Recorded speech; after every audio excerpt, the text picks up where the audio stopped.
시청자 여러분 안녕하십니까? 제22대 국회의원 선거 후보자 토론의 진행을 맡은 송민석입니다.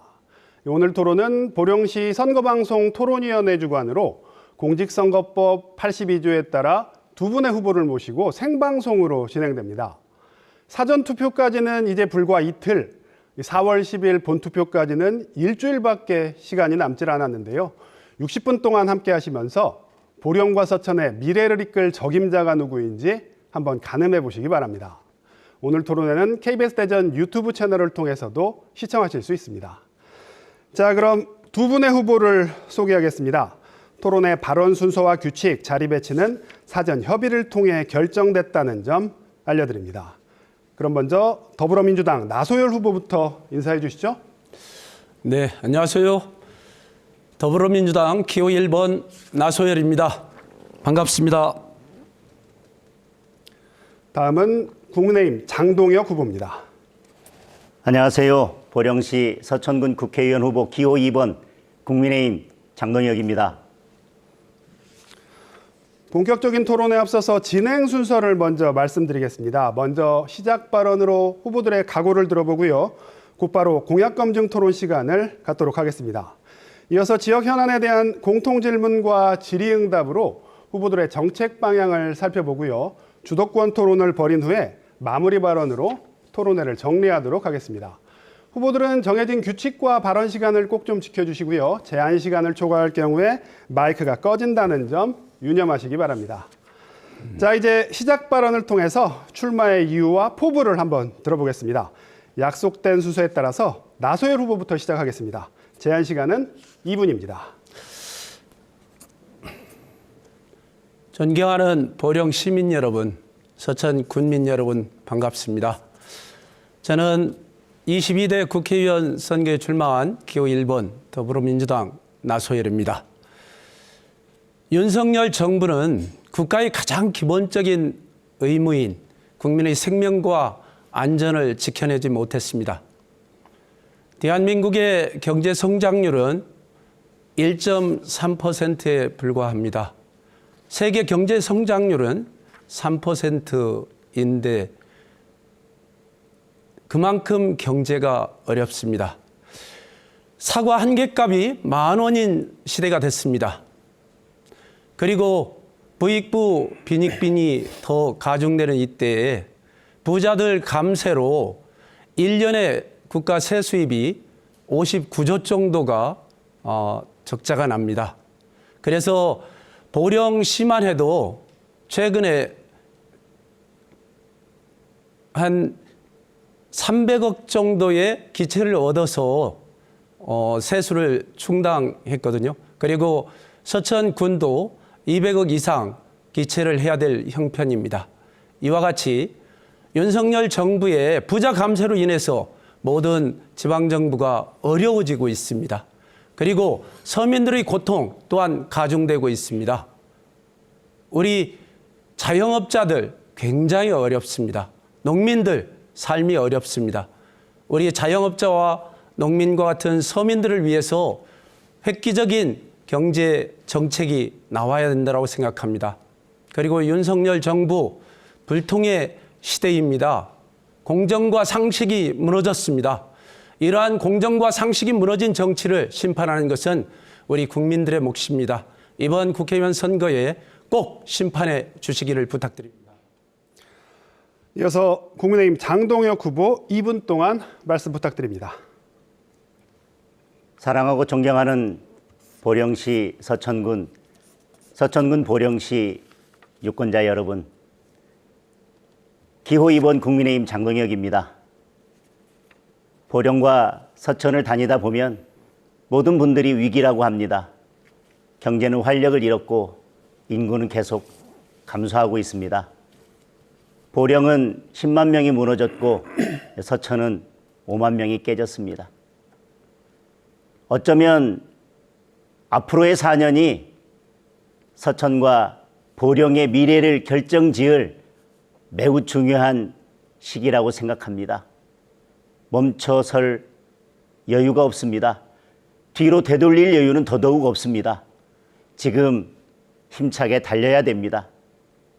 대통령, 그리고 여당의 도지사, 여당의 시장 군수와 함께 힘을 합쳐서 보령 서천의 미래를 새롭게 설계하고 서천과 미래 발전을 도모할 그런 능력 있는 일꾼이 필요합니다. 여러분께서 2년 전에 저를 국회로 보내주셔서 2년간 지역 발전을 위해서 열심히 달려왔습니다. 예산 확보를 위해서 노력해왔고 지역 현안 해결을 위해서 노력해왔습니다. 부족한 것도 있을 것입니다. 그러나 지금 이렇게 달리던 기차를 멈춰 세우고 새로운 기차로 갈아탈 여유가 없습니다. 국회의원 선거가 끝나고 국회 임기가 시작되자마자 지역 발전을 위해서 힘차게 중단 없이 달려갈 수 있는 힘 있는 여당 후보에게 한 번 더 힘을 실어 주십시오. 감사합니다. 네, 후보들의 각오 잘 들어봤고요. 이제 공약을 살펴볼 수 있는 공약 검증 토론 진행하겠습니다. 먼저 공약을 발표한 뒤에 후보 간 질의응답이 이어지니까요. 상대 후보의 공약을 좀 경청해 주시길 바라겠습니다. 그럼 이번엔 순서를 바꿔서 장동혁 후보부터 공약 발표해 주시죠. 시간은 2분입니다. 세부적인 공약은 공보물을 통해서 우리 유권자분들께 충분히 전달하고 설명드렸습니다. 오늘은 큰 줄기만 말씀드리겠습니다. 지금 서천과 보령의 경제 활력을 되찾고 인구를 증가시키기 위해서는 산업 기반을 새롭게 할 필요가 있습니다. 보령은 새로운 미래 에너지 중심 도시로 만들어 가겠습니다. 탄소 중립 에너지 특구로 지정해서 새로운 미래 에너지의 중심 도시가 되도록 만들겠습니다. 서천은 해양 바이오 산업의 중심으로 만들겠습니다. 해양 산업, 바이오 산업 직접 지구로 만들어서 새로운 산업의 활력을 찾도록 하겠습니다.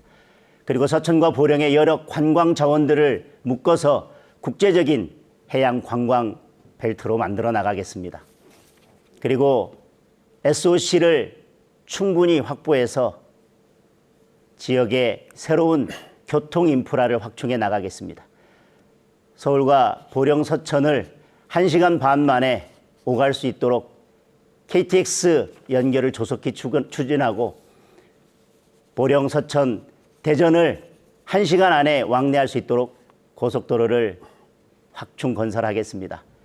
그리고 교육, 문화, 의료 모든 부분에 있어서 격차를 해소해 나가겠습니다. 교육발전 특구 지정을 통해서 교육을 획기적으로 변화시키고 의료 시설도 확충해 나가겠습니다. 그래서 보령에서 나고 자라고 배우고 취업하고 일하고 살 수 있는 그런 도시를 만들어 가겠습니다. 서천에서 일하고 서천에서 머물며 서천에서 즐길 수 있는 그런 도시를 만들겠습니다. 아이 키우기 좋은 서천과 보령을 만들어 나가겠습니다. 네, 그럼 이제 나소열 후보가 궁금한 점을 질문하고요. 장동혁 후보가 답변하시면 됩니다. 질문은 30초, 답변 시간은 2분입니다. 나소열 후보 질문하시죠. 예, 장동혁 후보 말씀 잘 들었습니다. 탄소 중립 에너지 특구 지정 이런 거를 공약으로 내걸으셨죠. 네. 네. 미래 에너지 도시로 만드는 것을 가장 큰 공약으로 준비하시는 것 같은데 그 점에 있어서는 저도 동의합니다. 지역 경제 활성화를 위해서 석탄 대체 산업 역시 필요하다고 생각합니다. 하지만 장동혁 후보 네, 제한 발언 시간이 끝나서 마이크가 꺼졌습니다. 장동혁 후보 2분 동안 답변하실 수 있습니다.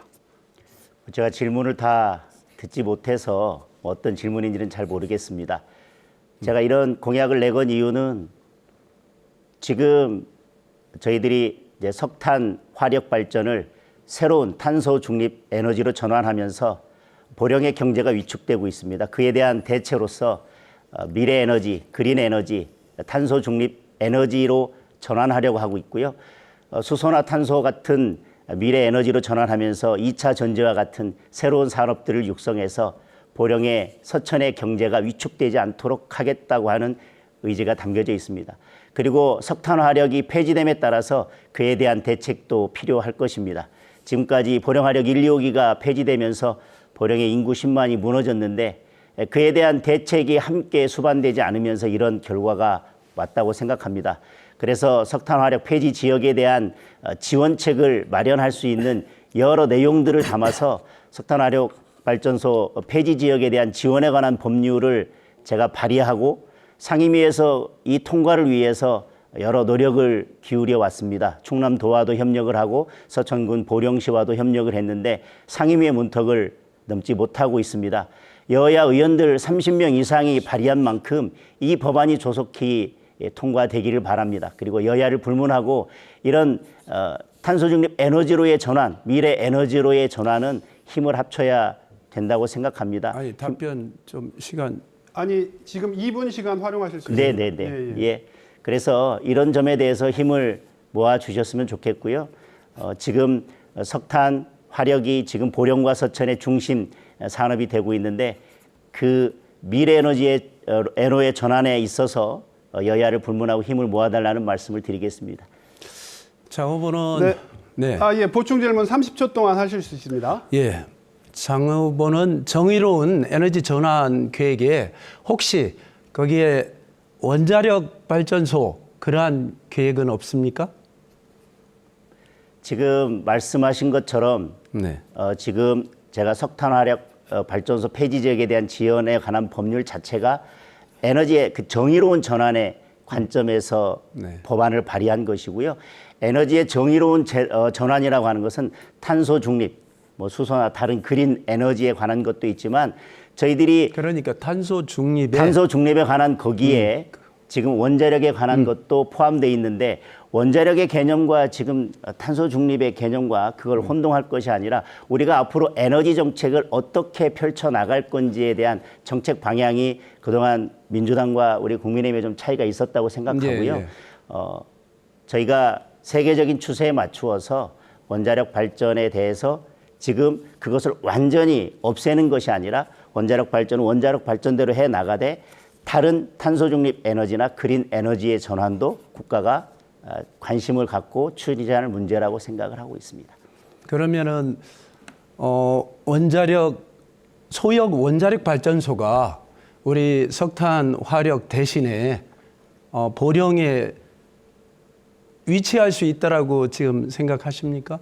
SMR에 대한 문제는 네. 여러 논란이 있을 수 있다고 생각합니다. 네. 그것이 보령에 오게 된다면 보령의 경제 발전에 기여하는 부분도 있겠지만 주민들께서 또 우려하는 부분도 저는 충분히 있다고 생각을 합니다. 네. 기존의 원자력 발전, 이미 있는 원자력 발전의 생태계를 이용하는 것과 지금 별도의 SMR이라고 하는 에너지 이 정책은 또 다른 차원의 문제이고 그것을 어느 지역에 또 보령에 그것을 유치해서 SMR을 보령의 새로운 에너지 산업을 할 것인지에 대해서는 주민들과의 충분한 소통과 협의가 필요하다고 생각을 하고요. 지금 그것에 대해서 당장 한다 안 한다 이렇게 일도 양단으로 분리해서 말씀드릴 것은 아니라고 생각합니다. 그러면 할 수도 있다. 그것은 주민과의 소통에 주민과의 따라서 소통과 협의를 충분히 네, 장동혁 후보 답변 시간이 끝이 났고요. 이제 나소열 후보 공약을 들을 시간인데요. 제가 토론 규칙 잠깐만 설명드리겠습니다. 발표 시간, 공약 발표 시간이 2분이고요. 이어서 이제 질의응답을 하시게 되는데 질문 시간이 30초, 답변 시간이 2분씩 이렇게 정해져 있습니다. 그래서 앞에 보이는 타이머 확인하시면서 질문 시간, 답변 시간 충분히 감안하셔서 말씀해 주시면 좋을 것 같습니다. 이제 나소율 후보 공약 듣겠습니다. 시간은 역시 2분입니다. 네, 저는 석탄 화력 폐쇄에 대한 대안으로 수소 에너지 클러스터 조성을 하겠고요. 그리고 수소 연관 산업 기업과 연구기관 등의 유치를 통한 클러스터 조성에 최선을 다하겠습니다. 그리고 두 번째로는 농어민 기본소득을 보장하도록 하겠습니다. 농어민 기본법 제정 등을 통하여 식량 안보를 책임지는 농어민들의 생활을 지원하도록 하겠습니다. 그리고 세 번째, 장 브라운필드 국가정원 지정의 건인데요. 장 재련소 오염토지를 습지 복원하고 그리고 이것을 국가 정원으로 조성해서 지정하도록 노력하겠습니다. 그리고 복지 분야의 공약에 있어서는 보령 아산병원을 지역의 거점병으로 지정 또는 육성하도록 하겠습니다. 사실 지역에서 가장 의료 문제가 심각한데요. 보령 아산병원을 우리 청소년 그리고 유아들한테 적합한 그러한 전문 거점병원으로 육성을 하고요. 그리고 아이 낳기 좋은 환경을 만들기 위해서 공공형 산후조리원을 설립하고 뇌혈관 질환이라든가 심혈관 질환이란 응급 상황에 안심할 수 있는 의료 환경이 필요한데요. 그런 의미에서 이 아산병원을 거점병으로 더 시와 같이 힘을 모아서 육성하도록 하겠습니다. 그리고 지금 굉장히 어려운 상황에 우리 민주당에서는 1인당 25만 원씩을 지급하는 민생회복 지원금을 국민께 지불하도록 하겠습니다. 네, 주어진 시간을 다 활용해 주셨고요. 이제 장동혁 후보가 묻고 나서열 후보가 답하시면 됩니다. 마찬가지로 질문은 30초, 답변은 2분입니다. 장동혁 후보 시작하시죠. 우선은 지금 그 식량 관련된 공약을 발표하셨는데 만약에 지금 그 공약 속에 양곡관리법 제정이 포함되어 있다면 저희 국민의힘에서도 쌀값 안정화에 대해서는 적극적으로 동의하고 그 부분에 대한 정책은 추진해 나갈 것입니다. 그러나 양곡관리법을 추진했을 때 대체 작물이 잘 보급이 안 되거나 그런 대안들이 잘 마련되지 않는 점에 대한 대안을 듣고 싶습니다. 양곡관리법에 관련돼서 저희들은 다시 재추진을 할 생각입니다. 우리 쌀의 자급 그리고 식량 안보를 위해서는 무엇보다도 쌀값 안정이 중요하다고 생각하고요.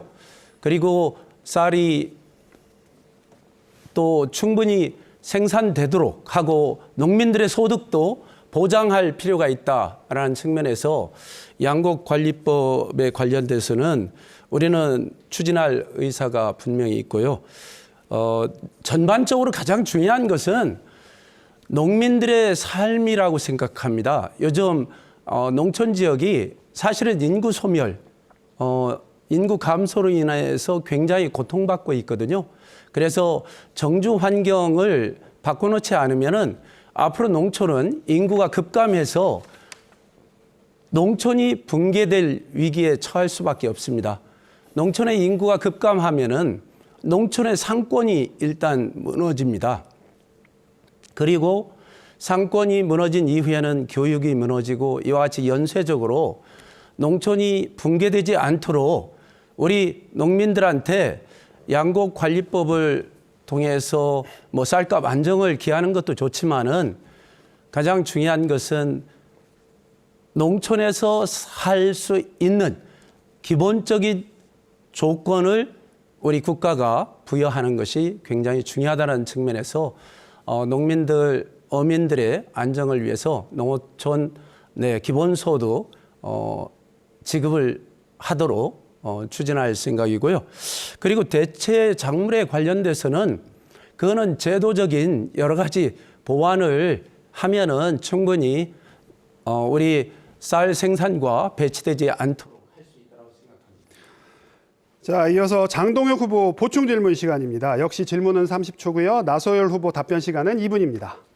대체 작물에 대해서 되게 추상적으로 말씀해 주셨는데 양곡관리법이 만약에 시행되게 된다면 결국은 쌀 생산에 대한 의존도는 더 높아질 것이고요. 대체 작물에 대한 대책은 매우 힘들어질 것입니다. 그에 대한 구체적인 그냥 다양한 대책이 있다고 말씀하실 게 아니라 구체적인 대안을 말씀을 해주시고 지금 나서열 후보의 여러 공약들을 보면 뭐 무슨 수당 지급이다 뭐 이런 것들이 많은데 그 재원을 어떻게 마련할 건지에 대한 구체적인 답변도 좀 부탁드리겠습니다. 근데 그 재원에 관련돼서는 사실은 우리 장동혁 후보가 하기가 어려운 얘기인 것 같습니다. 사실 아까도 말씀드렸지만은 부자 감세로 인해서 59조 정도 세수가 감수가 되고 있습니다. 그 중에서 일부만 활용해도 저희들이 지급할 수 있는 민생회복 지원금이라든가 농어민수당 이러한 것들을 조금씩은 추진할 수 있다고 생각합니다. 그런 의미에서 저는 그 재원은 부자 감세를 비롯한 여러 가지 지금의 윤석열 정부의 정책을 바꾸면 되는 것이라고 생각하고요. 또 윤석열 대통령께서 지금 민생 투어를 하기 위해서 전국을 순회하고 있지 않습니까? 거기에서 수십 차례의 민생 투어 속에서 국민들한테 약속한 것만 해도 거의 100조 가까운 예산이 든다고 합니다. 1000조 가까운 예산이 든다라고 하는데요. 이러한 1000조 가까운 예산을 사용한다라고 할 정도의 대한민국 정부인데 이 우리가 얘기하는 예를 들어서 민생 회복 지원금은 1인당 25만 원씩 하면은 아마 13조 정도면은 해결이 될 수가 있을 정도인데요. 이 정도의 예산은 얼마든지 활용할 수 있다라고 생각하고요. 그리고 제가 볼 때는 이러한 예산을 걱정할 것이 아니라 지금 윤석열 정부가 약속하는 그러한 국민들한테 모든 것을 다 해주겠다라는 그러한 선심성 공약이야말로 좀 자제를 해야 된다고 생각합니다. 네, 공약 검증 토론은 끝이 났고요. 이번엔 지역의 주요 현안에 대해서 두 분에게 공통 질문을 드리겠습니다. 답변이 끝나면 이번에도 후보 간 질의응답 시간이 마련돼 있으니까요. 후보들이 지역 현안 해결을 위해서 어떤 구상과 해안을 갖고 있는지 한번 판단해 보시기 바랍니다. 첫 번째 공통 질문입니다. 이 장기화되는 고물가, 고금리의 영향으로 자영업자와 서민들이 많은 어려움을 겪고 있습니다. 자영업자의 대출 연체 규모가 지난 1년 새 50% 이상 급증했지만 가계부채 증가와 이자 상환 부담 등으로 민간 소비 회복도 쉽지 않은 상황인데요. 지역 경제, 내수 활성화를 위한 방안은 무엇인지 말씀해 주시기 바랍니다. 제한 시간은 이번에도 2분이고요. 이번엔 나소열 후보부터 답변해 주시죠. 윤석열 정부가 물가 관리를 못해서 사실 사과 한 개 가격이 10,000원인 시대가 됐습니다. 경기 침체로 인해서 기업들의 실적도 악화가 되어 있고요. 사실은 총선 이후 국가의 주요 산업에 상당한 문제가 발생할 것으로 예측되고 있습니다.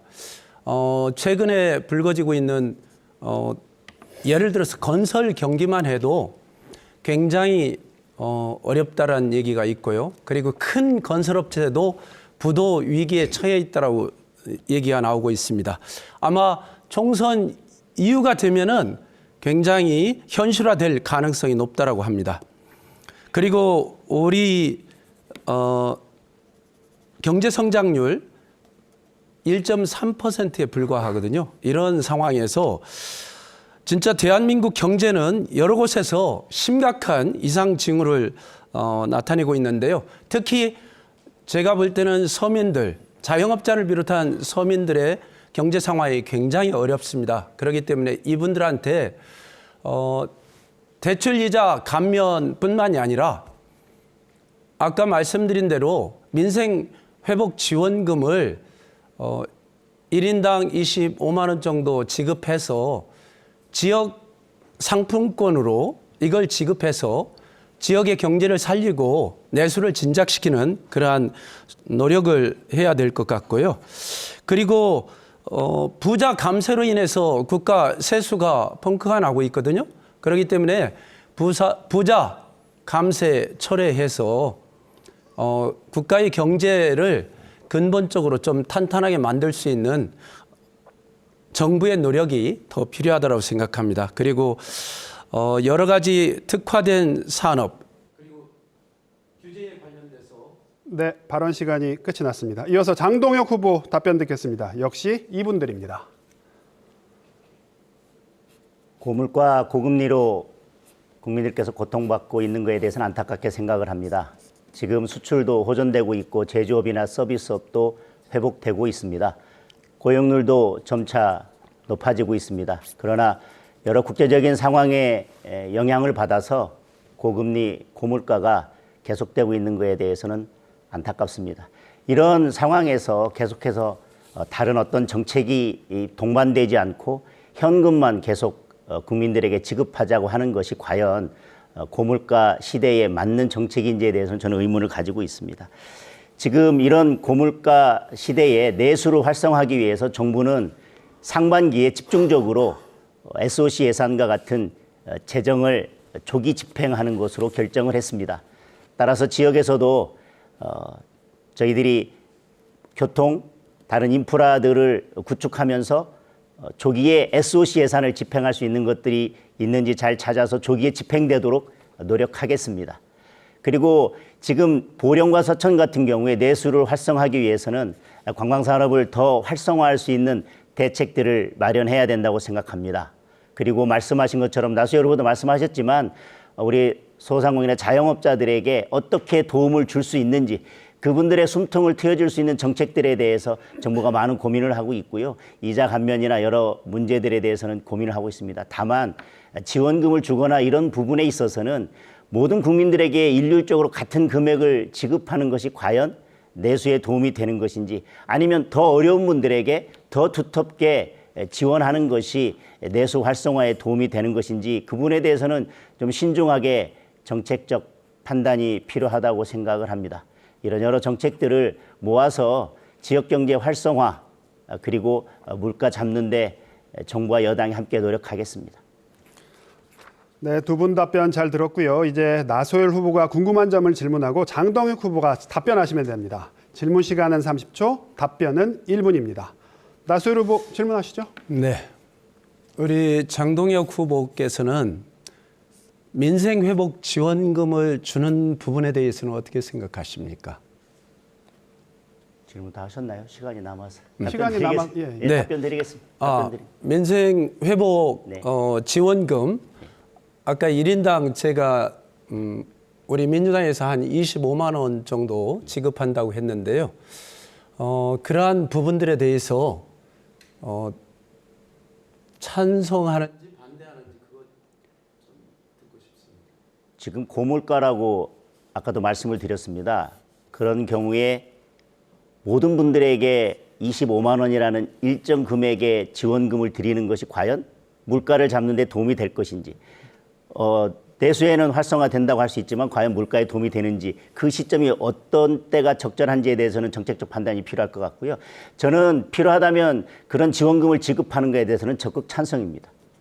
다만 어떤 대상을 할 것인지 그리고 일률적으로 균등하게 지급할 것인지 아니면 더 어려운 분들에게 차등 지급해서 더 어려운 분들이 더 두텁게 지원받을 수 있도록 할 것인지 저는 방법에 있어서는 약간 차이가 있다고 생각하고요. 지금 이렇게 어려울 때 서민들이 고통받고 있을 때 그분들의 어려움을 해결하기 위해서 금액이 얼마가 됐든 지원금을 지급하는 부분에 대해서는 저는 나수열 후보와 똑같이 적극적으로 찬성하는 입장이고 그 필요성에 대해서 200% 공감하고 있습니다.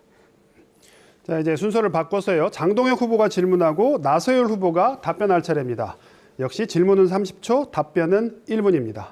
장동혁 후보 질문하시죠. 예, 지금 보령, 서천 같은 경우에 관광산업을 활성화한다고 하지만 서천 지역 같은 경우에는 관광산업이 활성화되지 못하고 있습니다. 그 이유는 서천은 생태라는 개념으로 묶여져 있는데 그것이 사실은 서천의 발전을 가로막고 있는 부분도 있고 산업단지도 생태로 한정되어 있기 때문에 기업 유치도 어려운 점이 있고 그리고 관광 다른 인프라 숙박이나 이런 것들이 같이 준비되지 않았기 때문에 어려움을 겪고 있는데 이에 대한 생각. 네, 충분히 일리 있는 지적입니다. 관광산업 인프라를 구축하기 위해서 제가 군수 때도 열심히 노력해서 많은 관광객들이 사실 서천에 들어오고 있습니다. 수많은 철따라 우리 서천군에서는 수산물 축제가 열리고 있고요. 수산물 축제에 따라서 많은 관광객들이 또 유입하고 있습니다. 그리고 국립생태원이나 국립해양생물자원관, 그리고 장항 스카이워크, 신성리 갈대밭, 이러한 춘장대 해수욕장까지 수많은 관광 자원에 많은 관광객들이 오다가, 사실은 몇 년간 주춤했던 것은 코로나의 여파였거든요. 코로나가 이제 어느 정도 잠잠해졌으니까 앞으로는 많은 관광객들이 찾아올 거라고 생각하고요. 네. 네, 그럼 이제 두 번째 공통 질문 드리겠습니다. 대한민국이 맞닥뜨린 가장 큰 위협, 아마도 지방 소멸일 겁니다. 보령시와 서천군 역시 출산율 저하와 청년 유출 등으로 인구수가 지속적으로 감소하고 있는데요. 보령과 서천 지역의 현실을 반영한 인구 증가 방안이 있다면 말씀해 주시기 바랍니다. 역시 답변 시간은 2분이고요. 이번엔 순서에 따라서 장동혁 후보부터 답변해 주시죠.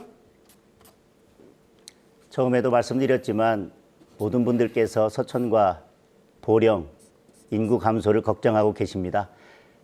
그것은 결국은 일자리 문제와 연결된다고 할 것입니다. 좋은 기업들을 유치해서 일자리를 창출해야 되는데 보령 서천이 가지고 있는 한계가 있습니다. 결국은 기업을 유치하려면 사람의 문제입니다. 그런데 교육, 문화, 의료 이런 격차들이 해소되지 않으면 보령 서천 지역에 와서 일할 사람이 없기 때문에 기업은 사람을 구할 수가 없고, 그래서 기업이 보령 서천에 올 수 있는 환경이 되지 않습니다. 그래서 기업을 유치하되 그 기업 유치를 위해서 교육, 문화, 의료 이런 복지 모든 부분의 격차를 해소하면서 청년들이 일할 수 있는 환경을 만들기 위해서 청년 주거 정책에 대한 획기적인 전략이 필요하다고 생각을 합니다.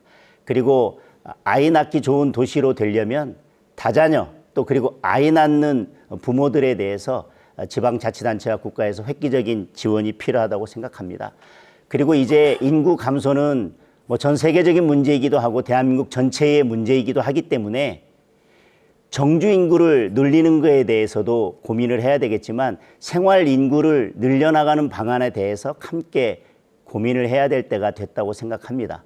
그래서 단순히 서천과 보령이 스쳐 지나가는 도시가 아니라 머물렀다 가는 도시로 만들기 위해서 고민이 필요하다고 생각하고, 그래서 제가 법안도 발의해서 통과됐지만 이제 일하면서 쉬고 쉬면서 일할 수 있는 그런 워케이션을 활성화하는 것도 지역 인구 감소에 대한 하나의 대책이 될 수 있다고 생각합니다.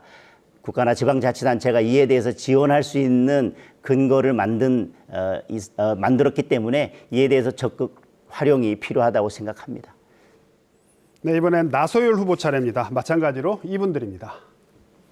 네, 저는 농촌에서 인구 증가가 제대로 안 되고 계속 감소하는 것은 물론 전반적인 출산율 저하도 영향이 있겠지만은 가장 핵심적인 것은 국가 균형 발전 정책이 제대로 추진되고 있지 않다라는 것이 핵심이라고 봅니다.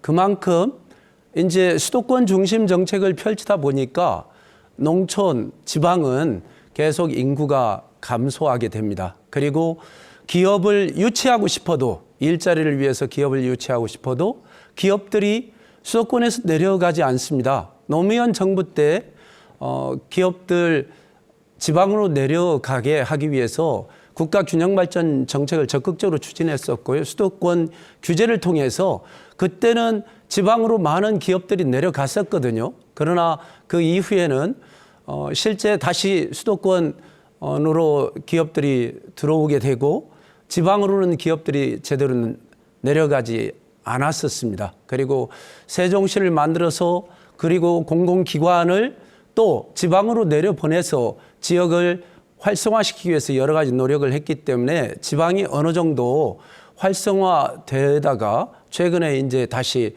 후퇴하게 됐는데요. 국가 균형 발전을 적극적으로 추진해서 저는 지방에 내려가는 기업들한테 보조금을 주고 일자리를 늘리고, 그리고 지방 교육을 활성화시키기 위해서 지방의 거점 대학을 좀 더 육성하고, 그리고 지방의 국공립대 국공립대를 무료화를 통해서 국공립대에 진학하는 학생들이 지방에 좋은 일자리를 또 들어갈 수 있게 만드는 환경이 무엇보다 중요하다고 생각합니다. 그런 의미에서 기업 유치를 위해서도 적극적인 국가 균형 발전 정책이 필요하다. 네, 이제 장동혁 후보가 궁금한 점을 질문할 수 있습니다. 질문 시간은 30초고요. 나소율 후보 답변 시간은 1분입니다. 질문해 주시죠. 예. 국가 균형 발전은 뭐 대한민국의 미래를 결정하는 중요한 정책 방향이라고 생각합니다. 그런데 그걸 구체적으로 어떻게 실현하는지가 가장 중요한데 그 구체적인 방안이 필요할 것 같아서 좀 획기적인 방안이 있으면 좀 말씀을 해주시고요. 서천 같은 경우 아까 자꾸 생태로 묶이다 보니까 산업단지도 지금 생태 관련된 기업들만 들어오도록 되어 있어서 너무 제한돼 있습니다. 서천이 이렇게 생태로 묶여져 있기 때문에 기업이 들어오거나 활력을 찾기 어려운 이런 조건들이 되어 있는데 이에 대한 해소 방안에 대해서도 좀 말씀해 주십시오. 네. 국가 균형 발전 정책이 추구하는 것은 우선은 지방에 일자리를 만드는 것이고요. 일자리를 만들기 위해서 기업이 내려가도록 유도하는 것이고 또한 공공기관이나 국가기관들이 내려가서 그 좋은 일자리에 지방의 대학생들이 또 취업을 할 수 있게 돕는 것입니다. 이와 같이 선순환 구조를 만드는 것이고요. 지방에 있는 학생들이 지역을 떠나지 않을 수 있도록 그들한테 좀 더 혜택이 적극적으로 필요하다고 생각합니다. 국공립대, 특히 지방의 국공립대에 장학금을 비롯한 여러 가지 혜택을 주어서 지역에서 선순환될 수 있도록 하는 게 필요할 것 같고요. 그리고 생태하지만은 앞으로 장항이는 해양 바이오를 비롯한 좋은 기업들 얼마든지 유치할 수 있습니다.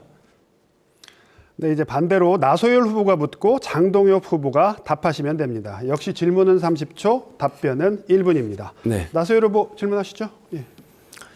장동혁 후보께서는 국가 균형 발전 정책에 대해서 굉장히 동의하신다라고 했는데 이제까지 국회 활동을 하면서 지방의 인구 감소 이러한 대책을 제대로 적극적으로 주장하는 것을 제가 보지를 못했습니다. 특히 국가 균형 발전 정책에 대해서 진짜 심도 있고 확실한 어떤 대안을 제시하거나 또한 정부가 할 수 있도록 촉구하는 걸 보지를 못했는데. 그렇게 말씀하시는 거 보니까 제 의정 활동에 대해서 꼼꼼히 살펴보시지는 않은 것 같습니다. 제가 예결위 활동을 하면서도 국가 균형 발전, 지역 균형 발전, 지방 발전에 대한 발언들을 많이 했었고요. 예산을 심의함에 있어서도 그 부분들을 계속 강조해 왔습니다. 그리고 지금 이 선거 국면에서 국민의힘에서 국회에 세종 완전 이전을 저희들이 공약으로 내걸었습니다. 제가 운영위에서 세종 이전 일부 이전하는 것에 대해서 강력하게 반대를 했었고 완전 이전을 해야 된다고 주장을 해왔었습니다. 그게 안 된다면 법사위라도 세종으로 넘어와야 된다고 계속 주장을 했었고 그래서 이번에 총선 공약으로서 국회를 세종으로 완전 이전하겠다. 그것이 지역 균형 발전, 국가 균형 발전에 부합하는 정책이다라고 공약을 드린 바 있습니다. 네, 공통질문과 질의응답 순서가 다 끝났고요. 보령서천 국회의원 선거 후보자 토론에 시간이 지날수록 열기를 더하고 있는 것 같습니다. 이번 순서는 주도권 토론 시간입니다. 주도권을 가진 후보는 6분 동안 상호 토론을 진행할 수 있는데요. 주제 제한 없이 자유롭게 토론을 하시되 원활한 진행을 위해서 질문은 1분 이내로 답변 시간은 최소 30초 이상을 꼭 보장해 주시기를 부탁드립니다. 지켜지지 않을 경우에 진행자가 제재할 수 있다는 점 미리 말씀드립니다. 그럼 순서에 따라서 나소율 후보에게 먼저 주도권을 드리겠습니다. 나 후보님 준비되셨으면 시작해 주시죠. 네, 우리 장 후보님, 네. 과거에 판사 출신 변호사가 건설업자 보석에 관련돼서 억대 뒷돈 실형을 받은 걸 알고 계시죠? 네, 당시 재판장은 우리 장동혁 후보인 것으로 압니다.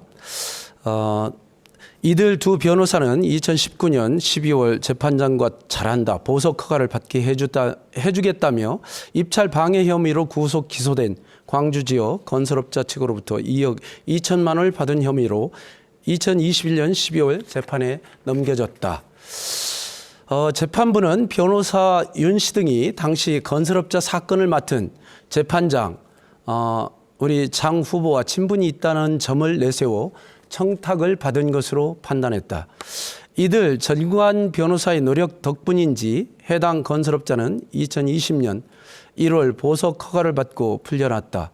공교롭게도 건설업자 보석 결정이 당시 재판장을 맡고 있던 장동혁 전 부장판사의 퇴임 하루 전이라는 점도 논란이 됐다.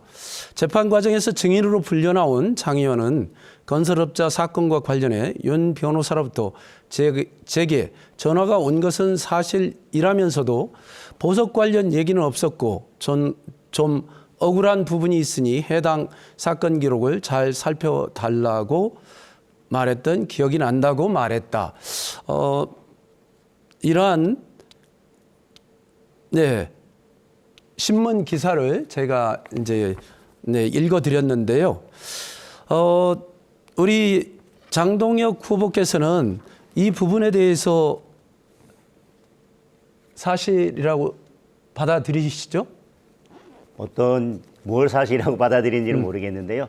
질문해 주셔서 고맙습니다. 그 부분에 대해서 여러 이야기가 있는 것으로 알고 있는데 그 문제와 관련해서는 아까 증인으로도 출석했다고 했지만 예. 수사기관에서도 혹시 그것이 저와 관련성이 있는지 여부에 대해서 수사를 했고 저도 참고인으로 출석해서 어떤 과정을 거쳐서 왜 보석 허가를 하게 됐는지에 대해서 충분히 소명을 하고 충분히 해명을 했습니다. 그리고 하루 전날 보석 허가가 이루어지게 된 것은 제가 2020년에 국회의원 선거를 출마하면서 갑작스럽게 사의를 표명하면서 이루어진 것이고요. 그에 대해서는 수사와 재판 과정을 통해서 저와는 관련성이 없다는 것이 밝혀졌고 따라서 오히려 그 사건 자체가 제가 재판을 하면서 법과 원칙에 따라서 청렴하게 결정을 내린 것을 입증해 준 사건이라고 생각하고 이미 사건에서 다 그 부분은 해명된 것으로 저는 설명드리겠습니다. 네. 그런데 우리 A, B 변호사 두 변호사는 사실 장동혁 우리 후보와 과거에 또 같은 직장의 동료이기도 했던 분도 있더라고요. 그리고 부장판사 출신 두 분이시던데 서로 잘 아시는 분이시기는 하죠. 지금 AB 변호사라고 표현했는데요. 한 분은 제가 대전에 있을 때 같은 법원에 근무했던 분이고요. 예. 한 분은 저와 연수원 동기입니다. 아시겠지만 국민들께서도 그 부분은 너무 잘 아실 것입니다. 변호사들이 사건을 수임하면서 재판장과의 이런저런 인연을 들어서 사건을 수임하겠지만 그러나 그것이 재판장에게 어떤 영향을 미쳤느냐 아니면 재판장이 그러한 인적 관계에 영향을 받았느냐에 그것이 중요한 것인데 그 부분에 대해서 이 사건을 수사하면서 저를 검찰에서 출석시켜서 조사를 했고요.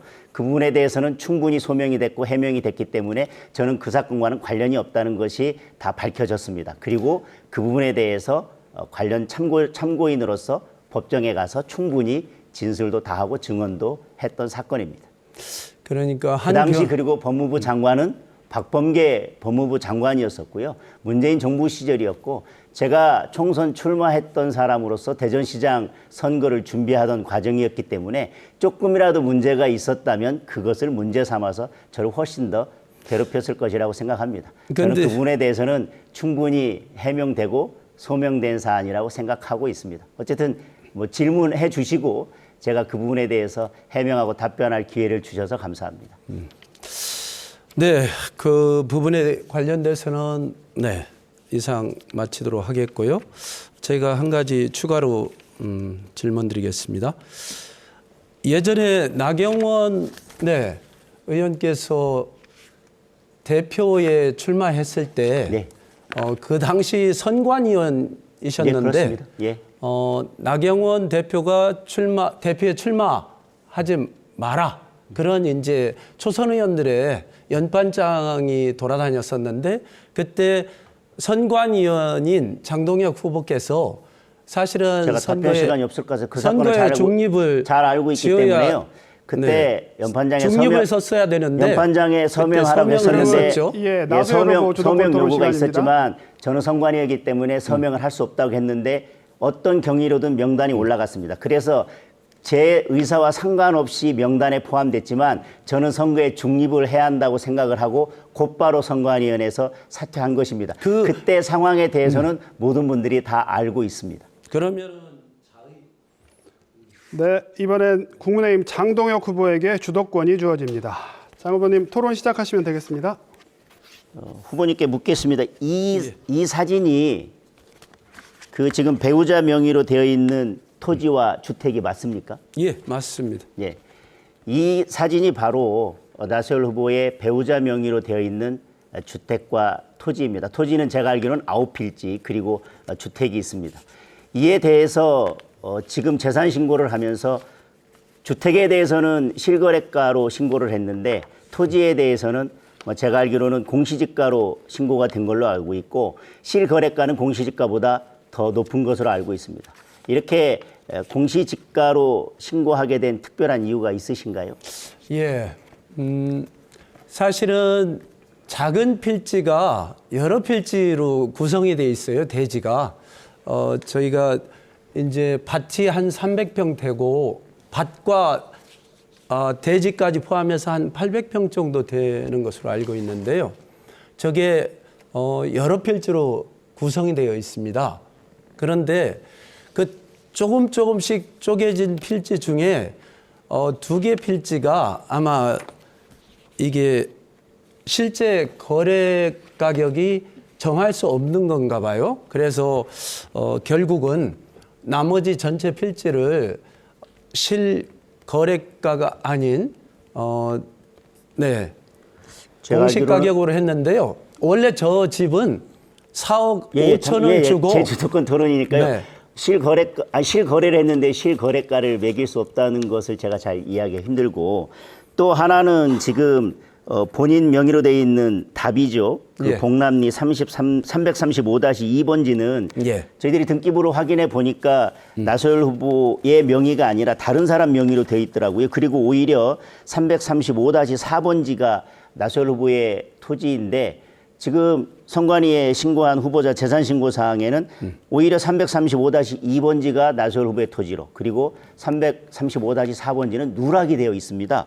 그리고 그 가액도 어떻게 산정했는지 전혀 알 수가 없고 오히려 공시지가보다도 더 낮은 가격으로 지금 신고가 되어 있거든요. 이 부분에 대한 답변을 좀 해주셨으면 좋겠습니다. 예. 저와 이제 저희 집사람이 전체적으로 소유하고 있는 재산이 단독주택 하나 하고 그리고 몇 필지로 된 이제 대지가 있고요. 지금 방금 말씀하신 대로 논 한 1,000평 정도가 있는데 그게 필지 이 지번을 아마 잘못한 것 같아요.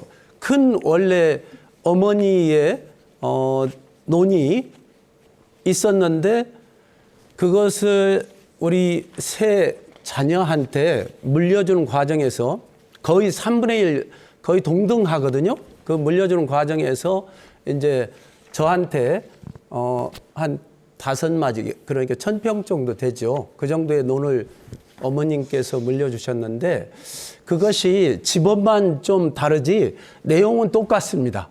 지번을 잘못 옮긴 거고요. 재산 등록을 하면서 재산 신고를 하면서 등기부에 기본적인 사항들이 다 나와 있는데 지번을 바꿔서 신고했다고 하는 건 좀 납득하기 어렵고 지번을 바꾼 게 아니라 좀 혼동한 거죠. 공시지가보다도 네. 더 낮은 가격으로 신고됐다는 것도 납득하기가 어렵습니다. 공식 가격하고는 제가 거의 같다고 다 계산해 봤거든요. 계산해 네. 봤는데 어떻게 해도 이 번지 335-2번지로 계산해도 가격이 안 맞고 335-4번지로 계산해도 가격이 전혀 안 맞거든요. 그런데 이 부분에 대해서 네. 그 나소열 후보의 상황실장이라는 분이 문자를 보내면서 나소열 후보는 선관위에 공식적으로 국회의원 후보 등록을 했습니다. 총 재산 신고액은 6억 8,795만 9천 원이며 배우자가 소유자로 되어 있는 토지와 건물은 공시지가가 아닌 실거래가입니다. 라고 하면서 나소열 후보가 군수 재직할 때 돈을 벌어 재산이 50억이 넘는다는 등 악의적 소문과 보령으로 이사 갔다는 허무맹랑한 가짜 뉴스를 퍼뜨리는 세력들이 있기 때문입니다. 라고 분명히 실거래가로 신고를 했다고 아예 그냥 문자까지 발송한 게 있고요. 그러면서 선거에서 허위사실 유포는 중대한 범죄 행위이기에 우리는 허위사실을 유포하는 자에게 강력한 법적 조치를 취할 거다. 이렇게 오히려 재산 신고에 대해서 선제적으로 실거래가로 우리가 성실하게 제대로 다 신고했다라고 했는데 실제로 너무나 지금 안 맞는 것들이 많고 지번도 전부 다 틀린 것들이 있고요. 그리고 결국은 이게 공보에까지 다 게재되고 선관위에 신고가 됨으로써 이 자체가 결국은 허위사실이 공보에 게재된 것인데 이에 대해서는 유권자들한테 충분한 설명이 필요하다고 생각하고요. 저희들이 잘못되어 있으면은 예. 그거는 충분히 소명을 또 하나, 할 예, 것이고요. 예, 빨리 그리고 질문하겠습니다. 예, 또 하나 질문하는 게 네, 저기 MBC에서 제 공약에 대해서 저도 이행 완료된 것만 가지고 잘못된 왜곡 보도를 했습니다. 공약은 완료된 것뿐만 아니라 추진 중인 것도 공약 이행률에 포함되는 것인데 그걸 제외하고 완료된 것만 가지고 왜곡된 보도를 해서 방심위에서 제재 조치까지 받았는데 그 MBC 보도 내용을 그대로 공보물에 실은 것은 후보자가 매니페스토 운동본부에 들어가서 사실 확인만 하면 알 수 있는 건데 그 의무를 다하지 않고 허위사실을 공보물에 또 실은 것 같아요. 그에 대한 답변을 부탁드리겠습니다. 완료율은 저는 뭐 그거는 공식적인 자료를 보고 참조를 한 것이고요. 실제 우리 후보자 같은 경우는 재산이 엄청나게 많더라고요.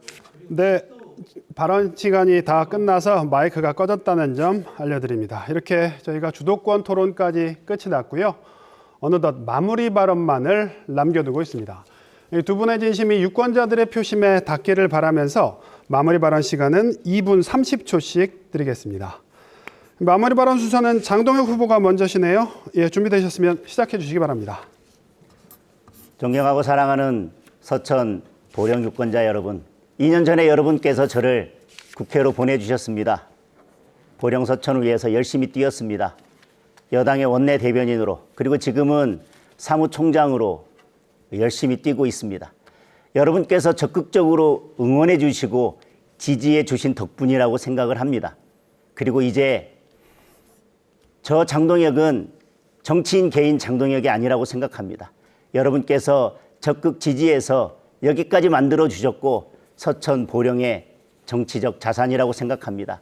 이제 여러분들께서 보령 서천의 발전을 위해서 장동혁을 정치적 자산 장동혁을 이용할 때가 되었다고 생각합니다. 이제 2년간 준비했고 보령 서천 보령의 발전을 위해서 제대로 뛸 준비가 되었습니다. 2년간 열심히 한다고 했지만 앞으로 해야 될 일들이 훨씬 더 많이 쌓여 있습니다. 저에게 한 번 더 일할 기회를 주십시오. 그리고 윤석열 정부 2년 동안 여소야대 상황에서 제대로 일 한 번 하지 못했습니다. 어려운 경제 죄송하게 생각합니다. 그리고 여러 가지 국민들께 부족한 점이 있다는 거 인정합니다. 그러나 여당이 여당답게 제대로 일할 수 있는 기회 한 번 잡지 못했습니다. 이번에 여당을 한번 밀어주시고 여당을 다수당으로 만들어주시고 그리고 나서도 저희들이 제대로 하지 못한다면 다음 대선에서 저희들을 엄중하게 심판해 주십시오. 서천과 보령의 일꾼 장동혁도 제대로 일하고 싶습니다. 이제 보령 서천의 발전을 위해서 뛰고 싶습니다. 윤석열 정부도 제대로 일하고 싶습니다. 제대로 일할 수 있는 기회를 한 번만 허락해 주십시오. 지금 제 가슴에 목련꽃이 새겨져 있습니다. 지금 목련꽃이 활짝 피었습니다. 서천 보령 주민들께서 장동혁을 피워주신다면 이제 장동혁이 서천 보령 서천 주민들의 삶을 피워드리겠습니다. 그리고 서천 보령의 미래를 피우겠습니다. 이제 시작입니다. 지금 장동혁이 하겠습니다. 이어서 나소열 후보 마무리 발언 듣겠습니다. 존경하는 서천 군민 여러분, 그리고 사랑하는 보령 시민 여러분, 저 나소열 여러분과 함께 항상 어려움 같이 하면서 지역에서 동고동락해 왔습니다. 특히 요즘 서천시장 상인들은 일터를 잃고 화재로 전소된 과거의 시장을 바라보면서 낙담해하고 있습니다. 여러분, 위로드립니다. 제가 처음 여러분과 함께 시장을 만들면서 3년 안에 전국적인 시장으로 꼭 키워내겠다 약속했고 또 지켰습니다. 그러나 지금은 전소됐습니다. 다시 저에게 국회의원이 된다라면은 우리 서천시장 새롭게 과거보다도 더 안전하고 그리고 쓸모있게 잘 져서 성공시키도록 하겠습니다. 여러분과 같이 하면서 여러분들이 무엇을 필요로 하고 있는지 가장 잘 알고 있는 나소열입니다. 자영업자들 참으로 어렵습니다. 임대료 올라서 어렵고 인건비 올라서 어렵습니다. 그리고 재료비 모두 상승해 있습니다. 여러분들을 뒷받침할 수 있는 좋은 정책, 임대료 감면 지원을 비롯한 여러분들의 경제 활성화를 위해서 또한 지역 화폐를 통해서 우리 지역 경제 활성화 시키도록 더 노력하겠습니다. 그리고 농어민들한테도 여러분들한테 보탬이 되는 그러한 정책 구체적으로 준비해서 적극적으로 추진하겠습니다. 여러분들한테 실제 도움이 되는 정책, 그리고 여러분과 함께 어려움을 언제나 같이 토론하고 해결책을 강구하는 여러분의 친구, 국회의원 나소열이 되도록 하겠습니다. 지역 발전뿐만이 아니라 국가의 발전을 위해서도 노력하겠습니다. 여러분 힘내십시오. 네, 두 후보의 마무리 발언까지 들어봤는데요. 시청자 여러분은 오늘 토론 어떻게 보셨습니까? 이 방송이 보령 서천 유권자 여러분의 선택에 도움이 됐길 바랍니다. 저희가 오늘 법정 토론회를 생방송으로 전해드리면서 제76주년 4.3 희생자 추념식을 제대로 중계하지 못한 점 시청자 여러분의 양해 부탁드립니다. 보령시 선거방송 토론위원회가 주관하는 제22대 국회의원 선거 후보자 토론회 여기서 마칩니다. 이 토론회는 중앙선거방송토론위원회 누리집과 유튜브를 통해 다시 볼 수 있습니다. 오늘 토론 준비해 주신 두 분 수고 많으셨고요. 시청해 주신 여러분 고맙습니다.